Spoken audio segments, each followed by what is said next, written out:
আসসালামু আলাইকুম। তো আজকে নতুন একটা ব্লগে আপনাদের স্বাগতম। আজকে রান্না করবো হচ্ছে চিকেন পাস্তা। এই যে আমি পাস্তাগুলো সিদ্ধ দিয়ে নিচ্ছি। এই যে দেখেন একটা পাস্তা কত বড় হয়েছে, স্যার মাশাআল্লাহ। লবণ আর তেল দিয়ে আমি সিদ্ধ করে নিচ্ছি। হ্যাঁ, আর চিকেন কাইটা নিচ্ছি, এখানে মশলাগুলো কাইটা নিচ্ছি।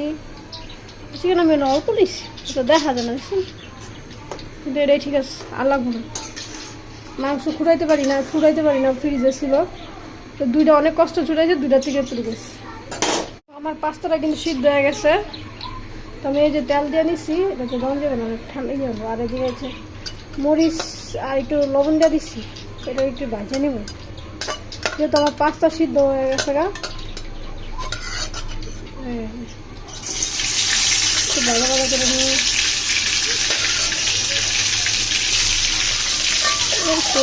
সিদ্ধই পাই না, একটু মাংসটা ভালো ভালো করে নেই। তো জায়গা এই যে দেখেন আমার মাংসগুলো রান্না শেষ। ওর থেকে ভাজা করতে গেলে আবার বিরিয়ানির মাংস হয়ে যাবে। তো আমার মাংস কিন্তু ভাজা শেষ। এখন আমি হচ্ছে দুটো পেঁয়াজটা দিয়ে নিব।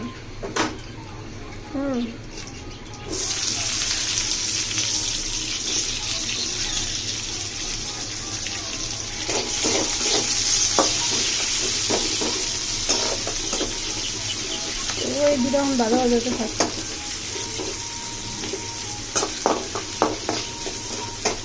বাকি উপকরণ পরে দিব। এই যে দেখেন আমার কিন্তু এখানে পেঁয়াজটা ভাজা হয়ে গেছে। তো হচ্ছে এখন আমি টমেটোটা দিয়ে দিব আর কাঁচামরিচটা দিয়ে দিব।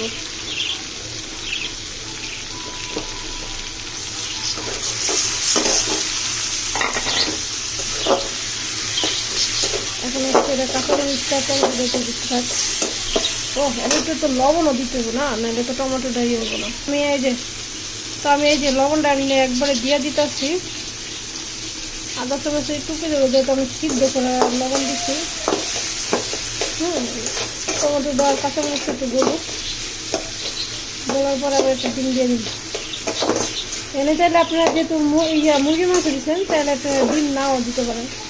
তো আমি একটু মজার জন্য একটু দিয়ে দেবো।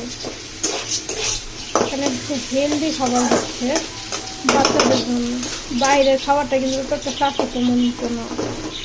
তো আমি কিন্তু মেয়োনিজ কিচ্ছু এখানে ব্যবহার করবো না। আমি শুধু এখানে ঘরে যে উপকরণটা থাকে ওই উপকরণটা দিয়েই আমি এখানে হচ্ছে রান্না করব। তো আপনারা ভিডিওটা দেখবেন, লাইক কমেন্ট শেয়ার করবেন একটু। তো এই যে দেখেন আমার এগুলো কিন্তু একদম পুরো ক্লিয়ার হয়ে গেছে, একদম পুরো সসের মতো হয়ে গেছে, বুঝছেন? তো আমি হচ্ছে এখানে একটা ডিম ফেটাই দিব। তো ডিমটা দিয়ে দিই, কারণ এই যে একটা ডিম দিয়ে দিলাম। এই যে দেখেন আমার কিন্তু ভাজা ভাজা হয়ে গেছে অলরেডি। ডিমটা দিয়ে দেওয়ার পরে একটু ভাজা দিই, নাহলে এখানে কাঁচা কাঁচা গন্ধ হয়ে যায়। আর এই যে এক একটা বুঝছেন কত বড় বড় হয়েছে।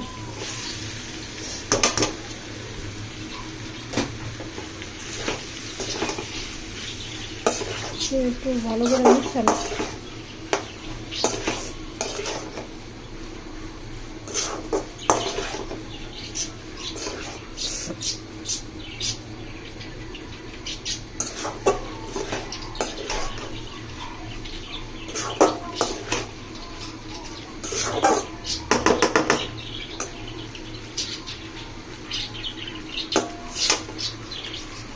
এখন আমি এর ভিতরে ধনিয়া পাতা আর মশলাটা অ্যাড করে দেবো। এই যে মশলা দিয়ে নিই। এই যে দেখেন এখানে ধনিয়া পাতা, এখানে পাস্তা মশলা, এখানে হচ্ছে একটা মামা মশলা, মানে নুডলসের মশলা অ্যাড করছি। তো এটা দেওয়ার পরে কিন্তু আমার প্রসেসটা দেওয়ার পরে শেষ। শুধু জাস্ট মিক্স করে দিব, মিক্স করলে রান্না শেষ, কিচ্ছু লাগে না।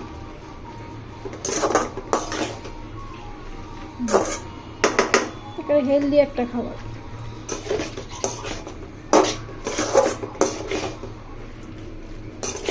আমার কিন্তু ফেসবুকে একটা পেজ আছে, আবার ইউটিউবে একটা আইডি আছে।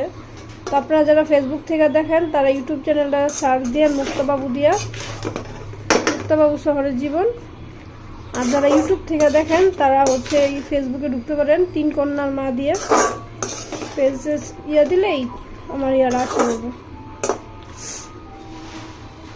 বুঝছে? তো আমার রান্না কিন্তু প্রায় শেষ,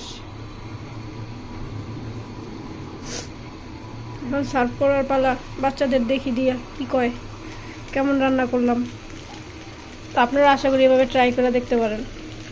রোজার ভিতরে ইফতারির সময় কিন্তু এটা খাইতে পারেন। তো এই যে এখন হচ্ছে সার্ভ করার পালা।